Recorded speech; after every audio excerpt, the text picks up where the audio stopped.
అంత్యక్రియల్లో రచ్చ. ₹1,00,00,000 10 తులాల బంగారం ఇస్తేనే తల కొరివి పెడతానన్న కొడుకు. రూపాయి నువ్వేం చేస్తావని అడిగితే హరిచంద్రుని చేత అబద్ధం ఆడిస్తాను, భార్య భర్తల మధ్య చిచ్చు పెడతాను, తండ్రి బిడ్డలను విడదీస్తాను, అన్నాతమ్ముల మధ్య వైరం పెంచుతాను, ఆఖరికి ప్రాణ స్నేహితుల్ని కూడా విడగొడతాను అందట.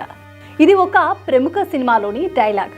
ఇప్పుడు దీన్ని నిజం చేస్తూ ఓ హృదయ విదారక ఘటన చోటు చేసుకుంది. ఓ తండ్రి బ్రతికి ఉన్నంత కాలం తను ఓ సుపుత్రుణ్ణి కన్నానని అల్లారు ముద్దుగా పెంచి పెద్ద చేసి ఉంటాడు.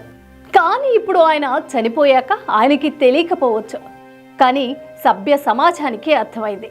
ఆ కుమారుడు సుపుత్రుడు కాదని, కర్కోటకుడు అని చనిపోయిన తండ్రికి తల కొరివి పెట్టడానికి ₹1,00,00,000 10 తులాల బంగారం డిమాండ్ చేశాడు.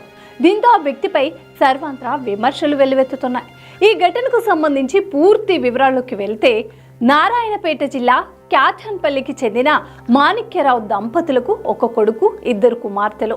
భార్య మరణించిన తర్వాత ఒంటరిగా మిగిలిన మాణిక్యరావు తన పిల్లల ఇంట్లో ఉంటూ జీవితం గడిపారు.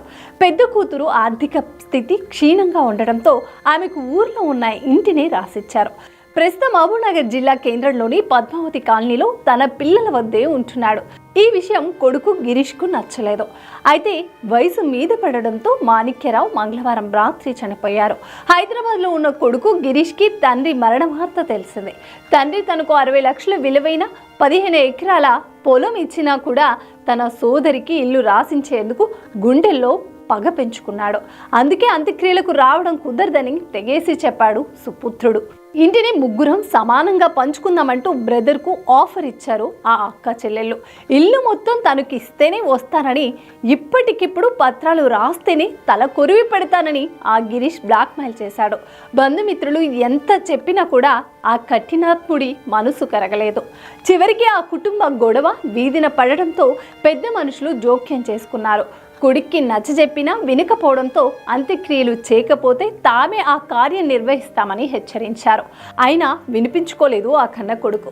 చివరికి చేసేది లేక చిన్న కూతురు తన తండ్రికి తల కొరివి పెడతానంటూ ముందుకొచ్చింది.